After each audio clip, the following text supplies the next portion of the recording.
the way the Hamas response was worded is a way that was planning to keep a pace with the changes that have been taking place for the last 2 months or so. Israel, ever since that plan was declared and ever since it was passed to the brokers, Hamas, Israel, for their responses on it, there were many major incidents taking place. One of them is the occupation of the Philadelphia corridor, something that was included within the responses that were made by Hamas, and some of the amendments that Hamas wanted to make sure that can be taken into consideration, that Israel withdraws from Philadelphia corridor. Another main thing, which is the occupation of Rafah border. Also another thing that Hamas affirmed that they need to see changing, and they need the movement in that crossing restored between Egypt and Rafah. Now, what was called as unworkable by the American administration, which is described by some of the analysts as part of this ongoing war against Gaza, is the fact that Hamas is updating that proposal and adding more points that have been taking place on the ground, and some of their impacts has been also affecting large number of Palestinians in Rafah and in Khan Yunis and throughout the Gaza Strip. Those points that have already been updated are not so welcomed by the American administration and Israel. They were accommodated by the brokers, by the mediators. They took them, they passed them.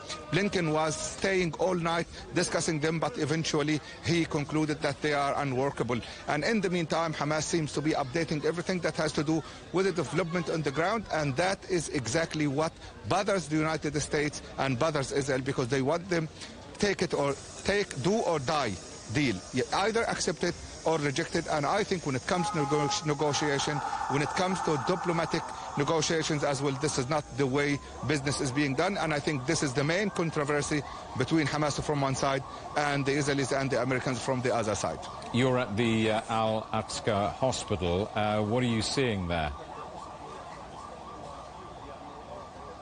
Well, I am at Al-Aqsa hospital, and you may hear the sirens of the ambulances in the background. I see, and we have been seeing continuous bombardment, never stopping flow of the people who are injured and killed to this hospital. Around 30 minutes ago, 8 Palestinians were killed.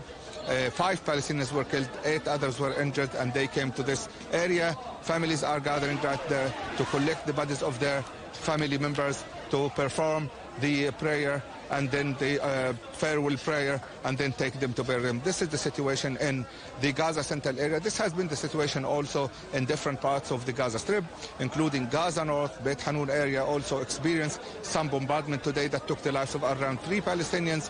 Gaza South area, southern Gaza City area also, as Zaytun neighborhood, so another incident. Rafah has been witnessing large-scale influx of the people who are trying to escape from an imminent ground operation that was declared by the Israeli occupation that would start from 6 a.m. up to 6 p.m. today, this evening up to 6 a.m. next day. So the situation overall is extremely tense. The bombardment is still continuous. People continue to die or get injured because of that ongoing bombardment.